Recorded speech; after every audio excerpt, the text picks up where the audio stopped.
தமிழக வெற்றி கழகத்தினுடைய தலைவரும், தமிழகத்தினுடைய தற்போதைய முதலமைச்சராகவும் பொறுப்பேற்றிருக்கக்கூடிய நடிகர் விஜய் அண்ணாவுக்கு வாழ்த்துக்கள்.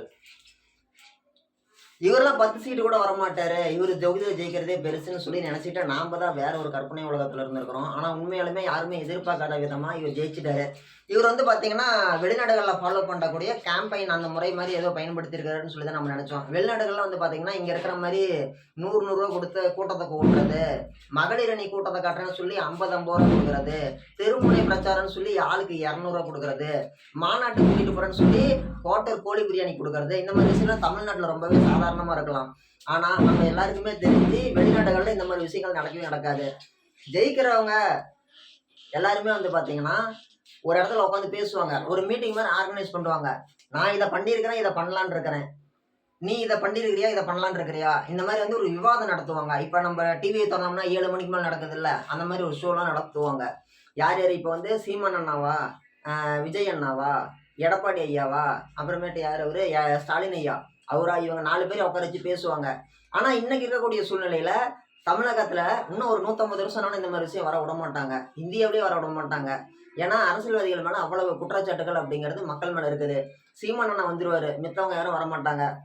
இப்ப விஜய் அண்ணா வந்து பாத்தீங்கன்னா வெளிநாடுகளில் ஃபாலோ பண்ற விஷயத்தான் ஃபாலோ பண்ணிருக்கிறாருன்னு சொல்லி கேட்டீங்கன்னா அவர் அதை பண்ணல.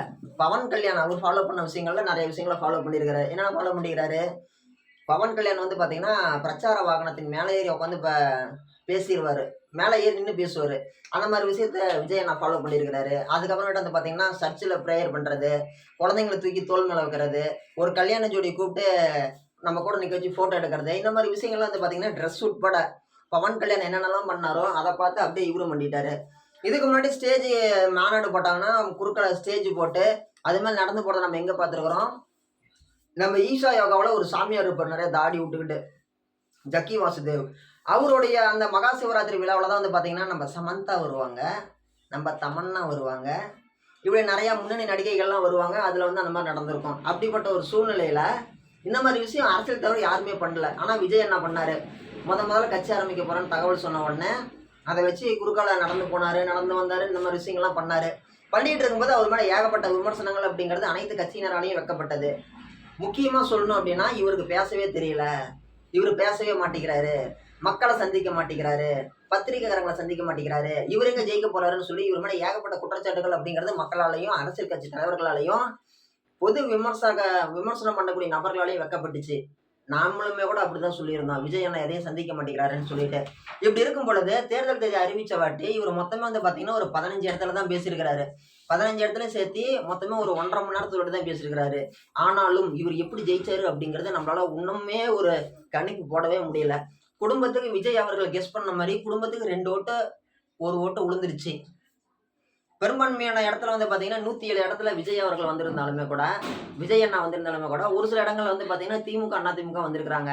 இவங்களுடைய வெற்றி வாய்ப்புகள் எல்லாமே வந்து பார்த்தோம்னா 4000 5000 2000 1000 ஓட்டு டிஃபரன்ஸ்ல கூட வந்து பாத்தீங்கன்னா அந்த டிஃபரன்ஸ்ல தான் ஜெயிச்சிருக்கிறாங்களே தவிர 2ஆம் இடம் விஜய் கட்சிக்கு தான் இருந்திருக்குது, டிவிகேவுக்கு தான் இருந்திருக்குது. அப்படி இருக்கக்கூடிய ஒரு சூழ்நிலையில யாருமே எதிர்பார்க்காத விதமா தமிழகத்தோட முதலமைச்சர் அந்த நாற்காலிக்கு கிட்ட வந்துட்டாரு விஜய் அண்ணா. 118 இடம் பெரும்பான்மைக்கு தேவை, இவர்கிட்ட 108 வந்துருச்சு. 108ல வந்து பாத்தீங்கன்னா இவர்கிட்ட மட்டும் 2 தொகுதி, ஒன்னு திருச்சி கிழக்கு, ஒன்னு பெரம்பூர், 2ல ஏதாச்சும் ஒண்ணு அப்படிங்கறத அவர் வந்து டெலிட் பண்ணி ஆகணும். அப்படி இருக்கக்கூடிய ஒரு சூழ்நிலையில இவர் வந்து என்ன பண்றாரு? 108ல இவர் ஒரு தொகுதி கழிச்சு அவன் வாபஸ் வாங்கி ஆகணும், மீதி 107 இருக்குது. அப்படி 107 இருக்கும் பொழுது இவர் ஆட்சி அமைக்கிறதுக்கு பெரும்பான்மை வேணும், 118 வேணும், இருந்தா மட்டும்தான் இவரால் போய் கலந்துக்கவே முடியும். அப்படிங்கும்போது என்ன பண்றாரு? காத்திருக்கிறாரு, யாரா கூட்டணிக்கு வாங்க, யாரா கூட்டணிக்கு வாங்க அப்படின்றாரு. அப்படி இருக்கும் பொழுது இத்தனை நாள் அவர் யார தீய சக்தின்னு விமர்சனம் பண்ணிட்டு இருந்தாரோ, திமுகவை தீய சக்தின்னு விமர்சனம் பண்ணாரு. அவர் கூட கூட்டணியில் இருந்த திருமாவளவனை கூப்பிட்டு இருக்கிறாரு. திமுகவை தீய சக்திங்கிறாரு, திமுக கூட கூட்டணியில இருந்த கம்யூனிஸ்ட் கூப்பிட்டு இருக்கிறாரு. திமுகவை தீய சக்திங்கிறாரு, அவங்க கூட கூட்டணியில இருந்த காங்கிரஸ் கூப்பிட்டு இருக்கிறாரு. இது எப்படி இருக்குது? ஒரு மிகப்பெரிய ஒரு பவுல்ல மாம்பழச்சாறு கலந்துட்டு அது கூட கொஞ்சோண்டு கெமிக்கல் கலக்கிற மாதிரி தானே இருக்குது. இவர்கிட்ட இருக்கக்கூடிய டிவிகே தொண்டர்கள் தூய சக்தி, சுத்தமான மாம்பழச்சாறு. இவர் தீய சக்தின்னு சொன்னவங்களுடைய எசன்ஸ் எடுத்து இதை கலக்கிறாருன்னா கெமிக்கல் கலப்படம் பண்ண மாதிரி தானே ஆகுது. இப்ப இவரே கூட வந்து பாத்தீங்கன்னா ஆட்சி அமைக்கணும் அப்படின்னா தூய சக்தி தேவையில்லை, தூய சக்தியால முடியல தானே. கொஞ்சோண்டு தூய சக்தி கூட தீய சக்தி கலந்தாதானே ஆட்சி அமைக்க முடியுது. இதுதான் யதார்த்தம். இவர் பரவாயில்ல, எங்கள் அண்ணன் சீமான் அண்ணன் எல்லாமே தூய சக்தியை வச்சுக்கிட்டு அவர் போராடிட்டு இருக்கிறாரு. விஜய் அண்ணா கட்சியிலுமே கூட ஓட்டுக்கு யாரும் காசு கொடுக்கல. ஆனாலும் எப்படி ஒரு தடவை வந்தாங்கன்னு தெரியல. வீட்டுக்கு 2 ஓட்டு 3 ஓட்டு விழுந்திருக்குது. எப்படி போட்டாங்கன்னா யாராலையுமே யூகிக்கவே முடியல. ஒரு வயசான பாட்டியில இருந்து எல்லாருமே போட்டிருக்கிறாங்க. பேர பிள்ளைங்க மூஞ்சுக்கோசரம் இப்படிலாம் போட்டு வந்த விஜய் அண்ணா வந்து பார்த்தீங்கன்னா இன்னைக்கு முதலமைச்சராக பதவி ஏற்றிருக்கிறாரு. போட்ட உடனே இன்னைக்கு வந்து பார்த்தீங்கன்னா இன்ஸ்டாகிராமில் வந்து ஒரு கூலிப்படையை சேர்ந்த ஒரு பிரபலமான ஒரு தலைவன் அவனுடைய கையாளுங்க 4 ரவுடிங்களை வந்து பார்த்தீங்கன்னா காவல்துறை இன்னைக்கு காலையில் கைது பண்ணியிருக்கிறாங்க. நடிகர் விஜய் அண்ணா வந்து பார்த்தீங்கன்னா சீமான் அண்ணா விட நல்லாட்சி கொடுக்க முடியும் அப்படின்னு சொல்லி காமிச்சிட்டாரு அப்படின்னா சீமான் அண்ணா இன்னும் முதலமைச்சர் ஆகல.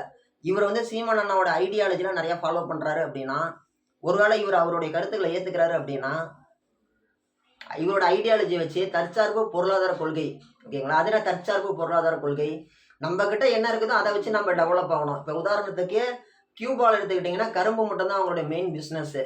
இப்படி வந்து ஒவ்வொரு நாடுகள்லையுமே ஒவ்வொரு வளங்கள் மட்டும்தான் இருக்குது. ஒரு நாடுகளில் வந்து பார்த்தீங்கன்னா துபாய் பக்கம் போனீங்கன்னா எண்ணெய் வளம் மட்டும்தான் இருக்குது. இதே எகிப்து பக்கம் போனீங்கன்னா பாலைவனம் ஏரியா அந்த இடத்துல வந்து பார்த்தீங்கன்னா பெரும்பான்மையினாலும் வந்து பார்த்தீங்கன்னா வெங்காயம் ஏற்றுமதி பண்ணுறாங்க. இப்படி ஒவ்வொரு நாட்டிலையும் ஒவ்வொரு வளங்கள் மட்டும்தான் இருக்குது. ஆனால் நம்மளுடைய பூமியில் நம்ம தேசத்தில் மட்டும்தான் எல்லா வளங்களுமே நிறைஞ்சிருக்குது. தண்ணி வளம், நீர் வளம் இருக்குது, மலை வளம் இருக்குது, காடு வளம் இருக்குது, மனித வளம் இருக்குது. இது எல்லாமே இருக்கக்கூடிய ஒரு சூழ்நிலையில் நம்ம ஏன் இன்னும் பிச்சைக்காரங்களாகவே இருக்கிறோம். இதுக்கு முன்னாடி ஆட்சி செஞ்ச ஆட்சியாளர்கள் அவங்க வந்து பார்த்தீங்கன்னா உனக்கு வேலை இல்லையா 1000 ரூபா தரேன், உனக்கு சாப்பாட்டுக்கு அரிசி இல்லையா ரேஷன் கடையில் டிப்ப அரிசி போடுறேன், உங்கள் வீட்டில் டீ வைக்க காசு இல்லையா நான் வந்து சர்க்கரை கம்மி விலைக்கு தரேன், உங்கள் வீட்டில் வந்து பார்த்தீங்கன்னா பஸ்ஸுக்கு போகிறதுக்கே வழி இல்லையா உங்களுக்கு இலவச பேருந்து தரேன், உங்கள் வீட்டில் படிக்கிற பிள்ளைங்களுக்கு படிக்க வைக்க காசு இல்லையா அவங்களுக்கு 1000 ரூபா தரேன், உங்கள் வீட்டில் வேலை செஞ்சு பிழைக்கிறது கரண்ட் பில்லு கட்ட கூட உங்களுக்கு வழி இல்லையா உங்களுக்கு கரண்ட்டுக்கு நான் ஃப்ரீயாக தரேன். இப்படி எல்லாத்தையுமே வந்து பார்த்தீங்கன்னா ஒருத்தர் கொடுக்குற விஷயத்த இல்லைன்னா கொடுத்தா பரவாயில்ல, அவங்களுக்கு இல்லைன்னா கொடுக்கலாம், அவங்களுக்கு இல்லைன்னா கொடுக்கலாம்னா அவங்களோட எண்ணோட்டம் எப்படி இருக்குது பாருங்க. அப்படின்னா அவங்க ஏழையாவே இருக்கணும், ஏழையா இருந்தேன்னா நான் உனக்கு கொடுத்துறேன் அப்படின்னு சொல்றாங்க. ஜெயிச்சு வந்த வாட்டி நான் உங்களுக்கு இதெல்லாம் கொடுத்தேன் தானே அப்படின்னு சொல்லி கொடுத்ததை சொல்லி காமிச்சு ஓட்டு கேட்குறாங்க. இப்படிதான் வந்துட்டு நடந்துட்டு இருந்துச்சு காலகட்டத்தில். கடந்து வந்த தேர்தல்களில் ஒரு விஜய் அண்ணா வந்து பார்த்தீங்கன்னா ஒரு மிகப்பெரிய ஒரு விஷயத்தை உடச்சிருக்கிறாருன்னு தான் சொல்லணும். காசு கொடுத்தா எதையும் விலைக்கு வாங்கிடலாம் அப்படின்னு சொல்லி திராவிட கட்சிகள் நினைச்சிட்டு இருந்தாங்க. திமுகவாக இருந்தாலும் சரி அதிமுகவாக இருந்தாலும் சரி எல்லாருமே ஓட்டு காசு கொடுத்தாங்க தான், யாருமே மறுக்க முடியாது, தேர்தல் ஆணையமும் மறுக்க முடியாது. பட்ட பகலில் வந்து ஒவ்வொரு ஊர்லேயும் கொடுத்துருக்குறாங்க. அப்படி இருக்கக்கூடிய ஒரு சூழ்நிலையில் ஒரு முக்கியமான விஷயம் என்னது, தேர்தலுக்கு பணம் கொடுத்தா மக்களை விலைக்கு வாங்கிடலாம் அப்படின்னு சொல்லி ஒரு கருத்து இருந்துச்சு. கடந்த வந்த காலகட்டங்களில் ஓட்டுக்கு 300 ரூபா 400 ரூபா கொடுத்துட்டு இருந்தாங்க. 2024 கூட வந்து பார்த்தீங்கன்னா ஓட்டுக்கு 400 ரூபா தான் கொடுத்துருந்தாங்க நம்ம ஊர் பக்கம்லாம். அப்படி ஒரு செய்தி. அப்படி இருக்கக்கூடிய ஒரு சூழ்நிலையில் இந்த தேர்தலில் என்ன நினைச்சாங்க, விஜய் வேற ஓட்டுக்கு எலெக்ஷன் வந்துட்டாரு, எவ்வளோ கொடுப்பாங்க 500 ரூபா கொடுத்துருவாங்கப்பா அப்படின்னு நினச்சிட்டு இருந்தாங்க மக்கள். அப்படி இருந்த ஒரு சூழ்நிலையில் இடைத்தேர்தல் வந்தால் மட்டும்தான் 2000 ரூபா கொடுப்பாங்க ஓட்டுக்கு. ஆனால் இடைத்தேர்தல் இல்லாமல் ஒரு எம்எல்ஏ எலெக்ஷனுக்கே வந்து பார்த்தீங்கன்னா ஓட்டுக்கு 1500 ரூபா கொடுத்துருக்குறாங்க. அமைச்சர் ஏரியாவில் 3000 கொடுத்துருக்குறாங்க. அமைச்சர் அடுத்து அல்லாத அவருக்கு அடுத்த நிலையில் இருக்கக்கூடிய எம்எல்ஏ அவருக்கு அவங்க ஏரியாவில் வந்து பார்த்தீங்கன்னா 2500 கொடுத்துருக்குறாங்க. மிகப்பெரிய போட்டி இருக்கக்கூடிய இடத்துல ஓட்டுக்கு 4000 கொடுத்துருக்குறாங்க. ஒரு ஓட்டுக்கு 5000 கொடுத்துருக்குறாங்க. இரு திராவிட கட்சிகளுமே அவ்வளோ பணம் கொடுத்து ஓட்டு அப்படிங்கிறது மக்கள்கிட்ட வாங்கணும்னு நினச்சாங்க. இவன்ட்ட என்னடா காசை தூக்கி போட்டால் வரிக்கு தூக்கி போட்டால் பைரவர் வாலாடுற மாதிரி நாய் வாலாடுற மாதிரி அவங்க ஓட்டு போட்டுருவாங்கன்னு சொல்லி நினச்சாங்க. இரு திராவிட கட்சிகளுமே பணத்தை வாரி இறைச்சாங்க. பணத்தால் அடிப்பேன் அப்படின்னாங்க. எதுவுமே வேலைக்கு ஆகலை. இவர் விஜய் என்ன சொன்ன மாதிரி மக்கள் எல்லாம் பணத்தை வாங்கி சோப்பில் போட்டுக்கிட்டு ஓட்டை மாற்றி போட்டு போயிட்டாங்க. இனிமே வரக்கூடிய காலகட்டங்களில் எலெக்ஷன் அப்படிங்கிறது எப்படி இருக்கும், காசை கொடுத்து இவனுங்களை விலைக்கு வாங்கிடலாம் அப்படிங்கிற ஒரு விஷயத்த விஜய் அவர்கள் உடைச்சிட்டாரு. இவனுங்க காசு கொடுத்தாலும் ஓட்டு போட மாட்டானுங்களே அப்படிங்கிற மாதிரி ஒரு நிலையை கொண்டு வந்துட்டாரு. இனிமே வாரிசு அரசியல் அப்படிங்கிறது வேலைக்கு ஆகாது. அதே மாதிரி அவங்க பேரை வச்சு அரசியல் பண்ணுறது, இவங்க பேரை வச்சு அரசியல் பண்ணுறது இனிமேல் எதிர்காலத்தில் நடக்காது. நல்லது செஞ்சால் ஆட்சி தொடரும், நல்லது செய்யலைன்னா ஆட்சி தொடராது.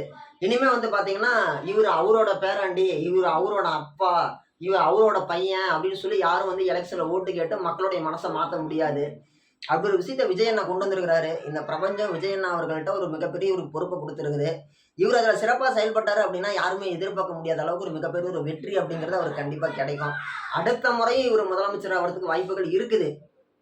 ஏன்னா மக்கள் வந்து ஏகோமித்த வரவேற்போட உங்களை கூப்பிட்டுருக்குறாங்க. எனக்கு தெரிஞ்சு திமுக ஜெயித்தாலும் அதிமுக ஜெயித்தாலும் அந்த கட்சியை சேர்ந்தவங்க பெரும்பான்மை வாங்கினாங்க அப்படின்னா, பெரும்பான்மைக்கு கொஞ்சம் பக்கத்தில் போனாங்க அப்படின்னா, 100 சீட்டுக்கு மேலே போனாங்க அப்படின்னா அந்தந்த கட்சிக்காரங்க பட்டாசு வெடிச்சு கொண்டாடுவாங்க. மகளிர் அணி நிர்வாகிகள் பட்டாசு வெடிச்சு கொண்டாடுவாங்க. ரோடு பஸ் ஸ்டாப்ல வெடிப்பாங்க, பஸ் ஸ்டாண்ட்ல வெடிப்பாங்க, 4 ரோடு 3 ரோடு பிரியக்கூடிய ரவுண்டானா வெடிப்பாங்க. ஆனா இவரு நடிகர் விஜய் அண்ணா ஜெயிச்சப்ப ஓட்டு எண்ணி அவர் 100 சீட்டுக்கு மேல போயிட்டாரு அப்படிங்கும் பொழுது அன்னைக்கு சாயங்காலம் ஒவ்வொரு வீடுகள்லையுமே இப்போ ஒரு 10 வீடு இருக்குதுன்னா அதுல ஒரு 4 வீடு வந்து வீட்டுல விளக்கு பத்த வச்சாங்க. சின்ன குழந்தைங்களாம் பட்டாசு வெடிச்சாங்க. அந்த குழந்தைங்க கூட கூட சேர்ந்து பெரியவங்களும் பட்டாசு வெடிச்சாங்க. இந்த மாதிரி விஷயம்லாம் எனக்கு முன்னா தெரிஞ்சு நான் பார்த்ததே இல்லை. எனக்கு இன்னைக்கு 23 24 வயசு தாண்டி நடக்குது. அப்படி இருக்கக்கூடிய ஒரு சூழ்நிலையில 23 24 இல்லை, எனக்கு 29 வயசு ஆகுது. எனக்கு இத்தனை வருஷத்துல நான் வந்து பாத்தீங்கன்னா கட்சியை தாண்டி குழந்தைகள் யாருமே அந்த விஷயத்துல போய் தலையிட மாட்டாங்க பட்டாசு வெடிக்கிறதுல. ஆனா விஜய் அண்ணா ஜெயிச்சதுக்கு எல்லாருமே கொண்டாடினாங்க. இப்படி ஒரு ஏகோமித்த வரவேற்பு அப்படிங்கிறது கடவுளா பார்த்து நடிகர் விஜய் அண்ணா கொடுத்துருக்கிறாரு. அப்படி இருக்கக்கூடிய ஒரு சூழ்நிலையில இவர் நல்லது பண்ணாரு அப்படின்னா மறுபடியும் ஆட்சி தொடரலாம். ஒருவேளை இவர் ஏதாவது தவறு பண்ணிட்டாரு அப்படின்னா இவரை பார்த்து யாருமே சினிமால இருந்து மறுபடியும் வரவே முடியாது. ஒருவேளை இவர் சொதப்பிட்டாரு அப்படின்னா இவரை பார்த்து யாரோ ஒருத்தர் சினிமால இருந்து வந்தாலே விஜய் அண்ணா ஒருத்தர் நல்லது பண்ணிட்டாருன்னா நாளைக்கு இன்னைக்கு எப்படி எம்ஜிஆர் பேரை சொல்லி எல்லாம் பேசுறாங்களோ அதே மாதிரி விஜய் அண்ணா பேரை சொல்லி எதிர்காலத்துல பேசுவாங்க. இவர் தவறு பண்ணிட்டாரு அப்படின்னா இவரும் சொதப்பிட்டாரு அப்படின்ற மாதிரி போயிடும். எது எப்படியோ ஜெயிச்சிருக்கிறாரு. வாழ்த்துக்கள் அண்ணா, நல்லா பண்ணுங்க. All the best.